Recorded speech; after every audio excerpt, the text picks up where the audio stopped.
Hello again everybody, welcome back to another GameLINK video. This is not a GameLINK Junior video, even though I've got my fellow junior gamer here with me. My name is Matt and this is of course Charlotte. And we are here today to open something that's probably a little bit old for Charlotte, but that's okay. Being that she plays lots of games, we thought we'd just give it a crack, and also given the current state of things with obviously staying at home, homeschooling and everything else, it's a little bit hard to shoot a video without her involved. Obviously she's very, very keen. So we're going to open something that's probably a little bit older. It's based on some movies as well. Settle down, it's alright, it's going to be fun. The artwork on the box is taunting her off camera. Now this is based on a movie franchise, not officially based on a movie franchise, but when you see what we're talking about, you'll know exactly what I mean. If you don't know what I mean, I'll talk about that very, very soon. Today we're doing an unboxing for you, and we are unboxing Renegade Studios' Terror Below, which is for 1 to 5 players. There's a solo mode with this one. Ages 10 and up, plays about 45 to 60 minutes. A game by Mike Elliott. It is very much similar to the movie franchise Tremors. If you don't know what Tremors is all about, where have you been? You've probably been born post the 90s. A schlock film series about gigantic worms underground called graboids that come out of the ground and basically consume everything in their path. And it spawned 4 sequels, including one that dates back into a prequel form of the 1800s. Very, very bizarre film franchise. Lots of sort of guilty fun in there, and quite a cult following as well. This is a big box and a heavy box. This is a big box and a heavy box. It looks like it's going to be a lot of fun. I know I'm looking forward to playing it, but you're looking forward to playing it as well? Alright, well let's get into it and have a look and see what it's all about. Know a little bit about this one. Obviously haven't played it myself. Whether it's suitable for Charlotte or not to play, because you are... How old are you? 6. You're 6. That's okay. You're wise beyond your years, aren't you? Yes. So we'll see what we go here. How we go with this one when we get it to the table. Can you run? No tea table. Don't bash the table. What did the table ever do you? So first things first, as always, plastic goes on the floor. Now, the box, what do you think? It's smooth. It's very smooth, isn't it? But what about the picture? Scary. Do you want to flap this one? Yeah. So there's a number of different worms, lots of different counters and other bits and pieces inside the box, but without further ado, we're going to get into it. Renegade Game Studios are renowned for their quality of their components, and I don't expect this to be anything different. We have got lots of goodies in store. We'll just pop this one here for a sec. What have we got? Oh, I know That's a rule book, I do you reckon? Warning, special access required. So this one here, the rulebook is the Terror Below rulebook. Gives you a story of what's going on. Government organisations have been conducting experiments in the Nevada desert, and of course the result is they've been developing weapons of remote massacres, or whatever it is, weapons of remote massacre, otherwise known as Worm Project. And they're developing these giant worms. The rule book is written like a secret dossier, or whatever the case may be, which is quite cool. I really like that. Ooh. That's for other games we'll unbox down the track. We don't need to look at that one now. Alright, let's get that one out of the way. Take that out and pop that on the floor. Let's do this one first. Now this is the game board. One thing I love about this game and what I've been really looking forward to about opening it up is because the game board is not your standard rectangle or square. It is a modular game board of sorts, and it is huge. It is actually a lot bigger than I thought it was going to be. Oh my goodness. That's the one. So the board is designed to look like a canyon. There we go. Designed to look like a canyon, but at the same time it's also designed to look like a funny shape of, I don't know, some sort of spiky egg as well. And it looks like a canyon too. There's a canyon on the other side, a canyon side of the board, because it is double-sided. Okay, so the first side of the board is this side here. I'm just going to lay that one out for you. There we go. It is huge game board. The other side of the game board has more space, more desert for you to run around in. The board itself actually is really cool because you've got the board, but all the spaces have like a a foil finish on them, like a bit of a varnish, so just to give you a bit of extra pop and a bit of colour. And there's numbers. So Yeah, there's numbers on the other side as well, and there's a grid. 6. Because I think as you generate or seed the board at the start of the game, you're affected by the different coordinates 4, as 3, well. 2, 1. Okay, what else can we see on the board? We've got cars, we've got little skulls, steer skulls here as well, cactus, and obviously there's a tunnel as well which leads to and from government facilities and in and out of the canyon as well. And I think these lead to the other side too. Maybe, or play on one side. What we'll do is we'll leave that out. Should we leave it out or should we pack it away while we look at the rest of it? I think we should leave it out so we can We'll put stuff on here. Okay, cool. In the box we have some punch outs. Now the punch outs here are the same sort of quality that we get from Renegade Studios. Difference of the We'll leave those till last, okay? In the punch outs you have some government buildings, which is obviously where the experiments have been taking place. There is a hospital, there's a government facilities, state police, there's a general store as well. Different locations have different effects, and a motel as well. Then it looks like we've got some targets here, which obviously target where the worms are going to be potentially attacking on the grid. Some victory point tokens, which are pretty straightforward. They're literally just there's 1s, point tokens. 3s, there's only 1 and 3s. Yeah, but that's alright. And then here we've got what we've all come to see. Let's be honest, let's just take them all out because it's fun. Put those to the side. Okay. We have got the monsters. The monsters, the worms. Now we'll get some close-ups of these, but the artwork on these worms, they actually look pretty terrifying. Different worms have different abilities and move and behave in different ways. What have you got there? And the real one that's on the front cover. Yeah, that's the one from the front cover. Yeah, that's it. This one looks like a really big boss one as well. This one looks like it's some sort of scorpion worm. I don't know if you can see that. He's attacking here, but he's also got his tail coming out at the far end, which is very cool. And they all have some interesting names as well. We'll pop that one to the side.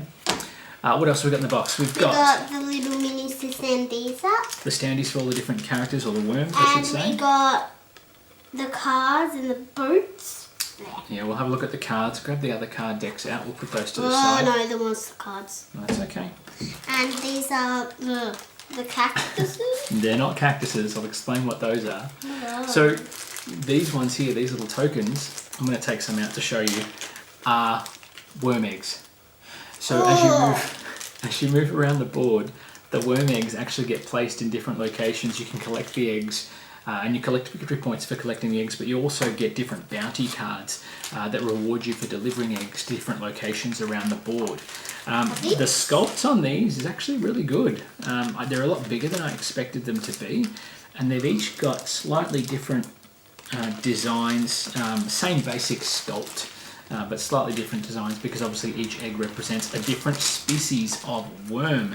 And they've got, look at that, look, there's purple ones and all sorts of things here, and they've got spikes on them too, look. Ew. Ugh, a bit gross, a little bit gross. Yeah. But that's quite awesome, we like those. I found these cards in there and these blocks. Those look like rubble, because obviously when the worms burrow up from underneath the ground, they spray a bit of dirt and debris and rock and everything else everywhere. So rubble lands in different spaces. If there's rubble in a space, you can't move into that space. That's why you have a remove action to move your vehicle, which are these little movers here. Now hold on. The little, almost like Humvees, I guess you could say, the trucks that you move around the map. A blue one, so we can put one there, so we can show you what that actually. We've just made an absolute mess. Oh, they're different vehicles. I thought they were Humvees. There's a van. There's like a little Jeep. There is a little, like a sedan Porsche sort of sports car sort of thing. Now that shows, it's a bit like Renegade's Clank in space.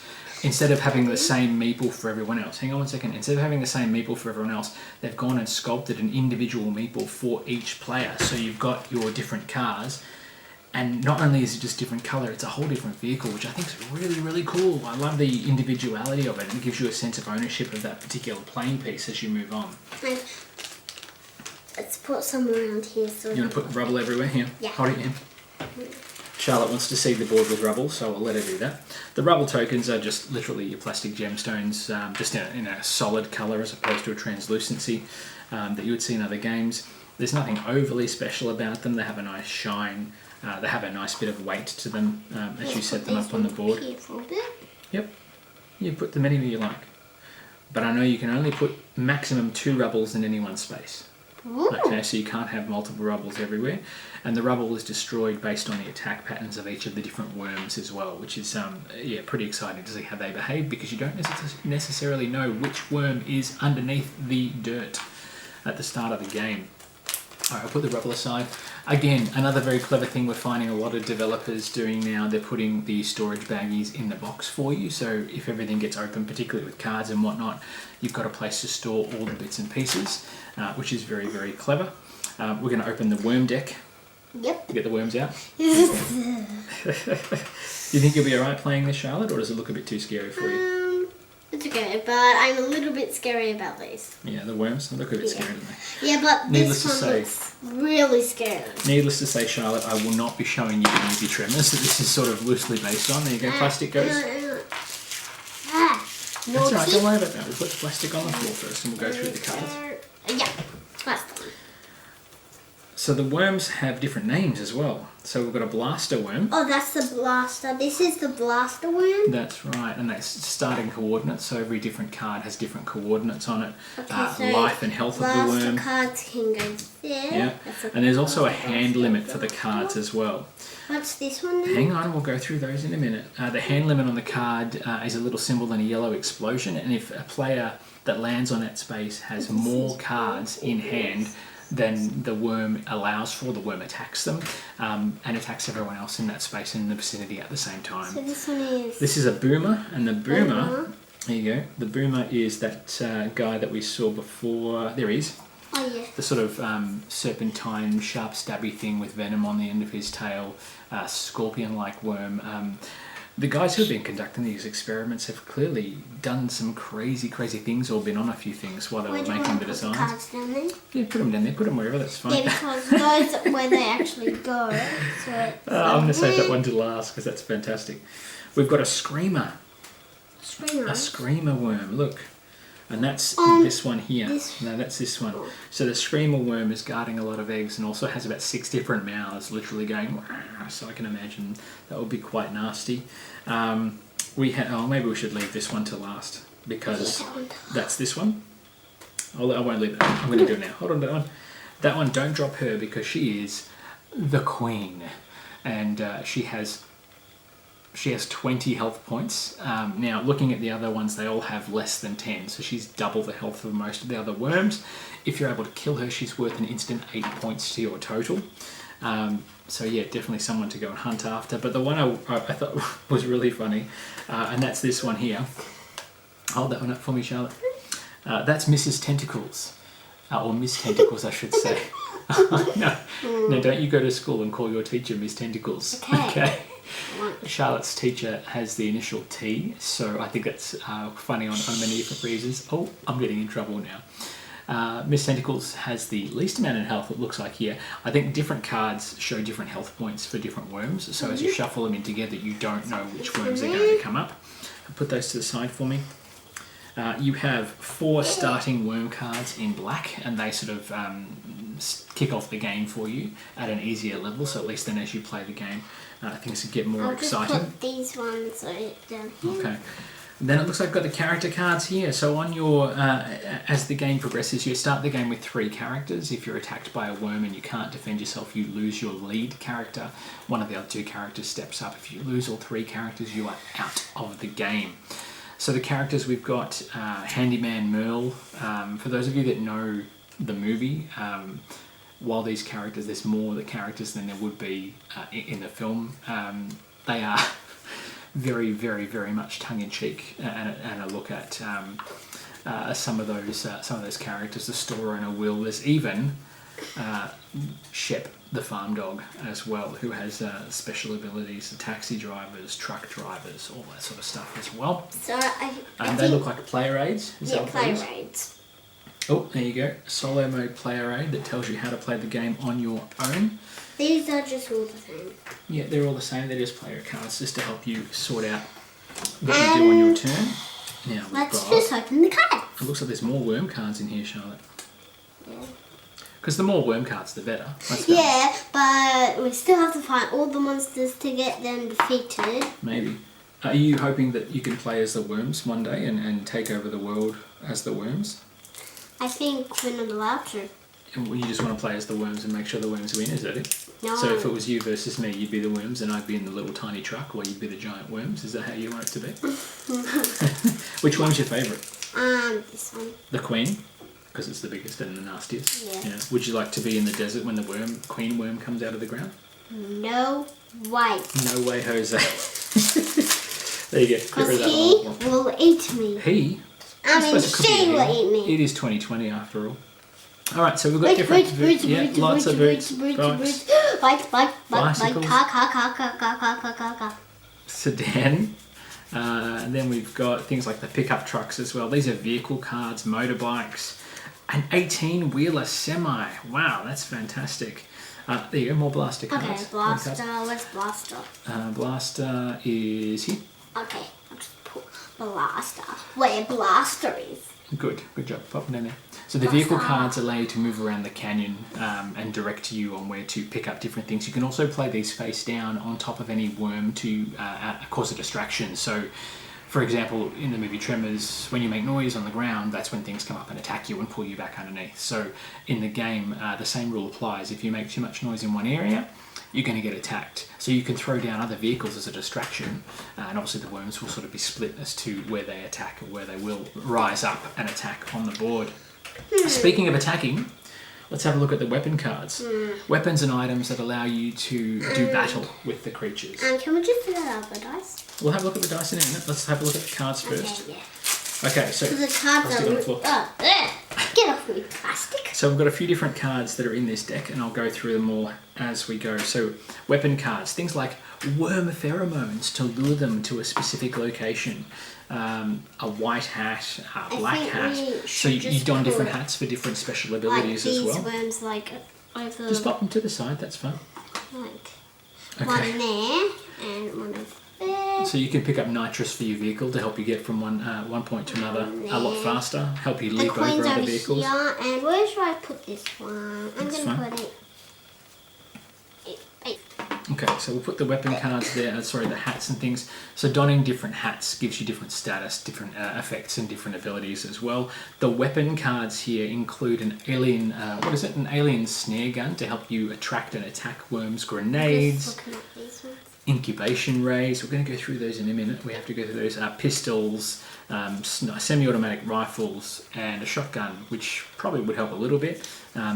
I don't know how much damage it would do against a giant worm, but and I think we'll see. these ones are the money ones. So each turn, different ones will come up. I think we have to buy them if we like. Well, there might be special bounties that you can do. Yeah, I think they're called bounties, and depending on the situation, if you fulfill their conditions, you gain them. Know what these are for. Yeah, those are victory points. So if you get the most points in the game, you win. Yeah, that's right. So these are bounty cards, and they get dealt out along the spaces here, and if you fulfill the conditions, you get the card, which is obviously worth victory points. That's it. Let's put different ones out. So you got delivery, which means you've got to deliver blue eggs to the general store, so wherever that is on the board. A different one. Yeah, delivery to the motel. Are they all delivery cards, or are they other things like hunt as well? We'll have a look. No, they're still deliveries. Yeah. More deliveries, delivering to the state police. Can I go through those? You can go. Yeah, cute. Let's have a look. So you've got delivery cards, which is delivering eggs. There you go. You've got a hunt card. Hunt down and destroy a Mrs. Tentacles worm, and you will gain yourself 4 victory points. There we go. And one more is the hotel. Hunt the Queen. More delivery cards. So the bounties are either going to be delivery, as in delivering eggs, or hunt cards to deliver worms. Hunt cards to hunt down worms and eliminate them. So the dice. Now the dice are very interesting. There's 2 sets of die, 2 dies I should say. You're right. Yeah. One die is brown, one die is blue, and they relate, I should say, to the coordinates on the board. Sorry, I'm a bit excited. I've been wanting to unbox this for a little while. So which ones have you got there, Charlotte? There's red and blue. Oh, that's no good. Okay. So the one thing about these, I have a thing about screen printed dice. I think it's a cheap way of doing things. Should we put this on the floor? Or? It's plastic on the floor. Yeah, because we got extra bags. Screen printing is a problem because the screen printing does wear off over time. And in this case, there's actually some wear and tear already on some of the numbers, and it's not just because of the style, because they've been rubbing together in the box for however long it's been sitting in a warehouse somewhere. The numbers have started to scratch, which sort of looks good for the style they've gone for in the design, but ultimately it means the longevity of these dies will be not as... They won't last as long. I mean, obviously, if you play the game 100 times a year, they'll fade more than other games. But at the same time, even if you're only playing it a little bit, if they get together in the box or a card scratches them, or one of the eggs with the spores and the spines scratches it, the numbers are going to rub off a lot sooner than we'd like. Having said that, they are a nice, decent size. They're not tiny, tiny dice. Test them, make sure they work. Yeah, they work. Yep, they work. That's good. They go 4 and 4. 4 and 4. So you'd find the corresponding 4 and 4 coordinate, and that's where you place whatever it is you have to place. You'd also be able to spend action points this way, rolling dice for damage and things as well. Should we just put these ones on here so the camera can actually see them? You want to stand them up? Yeah. Yep. All right, we'll stand up a couple of these as well. Yeah. Overall, Charlotte, what do you think? There's a lot of stuff in the box, isn't it? Yeah, because it's a pretty big box and it's... Well, actually, I don't think it is that big a box. I'm surprised there is as much in there as there is. It seems to me that they've managed to get a lot of stuff in, particularly a double-sided board. That's very impressive. Let's put Mrs. Tentacles out, or Ms. Tentacles, as she's more affectionately known. That's her stage name. Her actual name is Cherylanda, isn't it? No, it's not. Cherylanda. So they're quite imposing. Careful. In comparison to trucks and things, they are quite imposing, these worm figures. Now, I'm actually not even sure whether or not they actually go on the board. I think they're purely decorative, which I think is really cool because they didn't have to. The way they've designed the game and the way it plays, the worms actually don't need to appear at all. It's all done through the targeting, these targeting markers and cards. But I think they've just included the worms because it's a game about giant worms. Yeah. And if you didn't have the giant worms, what would be the point? So to have these giant standees like the Queen just sitting around the board, menacing you as you play, just to remind you what it is you're actually up against, is pretty cool. It's a nice little feature they've added in. The standees are incredibly strong, as you're seeing here. Charlotte's really struggling to put them in. And there are these newfangled ones where you actually have to press from the bottom to separate them, almost like a little bit of like a peg, and that's how they go on. Yeah, I'll give you a hand. No, because I don't want you to break the thing. I don't want you to break your fingers more than anything else. Okay, so you press from the bottom and pinch them open, and it's definitely not going to come out, and they're just going to stand the test of time because they're a hard compound plastic, which is nice. Put one at the front. Let's get rid of that. And let's put this one over there. Oh my goodness, there's so much, isn't there? And Do you reckon it's going to be easy to understand? Yeah, because we have the rule book, so we get to understand. This is something we could do a live playthrough of, because I think there'd be a lot of people out there who would be fans of the Tremors movies and who would be able to understand a bit about what this is all about. Very cool game. Very cool looking game. It looks like it being a game that plays in about 45 to 60 minutes. I think there's a lot of content, a lot of gaming for that amount of time. I really like these ones because they stand up really straight. So if it's like the board is really wonky now, this is being really wonky. So it's like the board's wonky because it's never been unfolded before. That's why. But you can already see it starting to flatten out. The theming of the game and the manufacture of the game. I think this was originally a Kickstarter. Anyone correct me if I'm wrong by putting it in the comments. But originally, yeah, it was a Kickstarter, I believe, and the crowd created content that added to this game has just made it so much more. You see a lot of products that are not mass marketed but are big box games.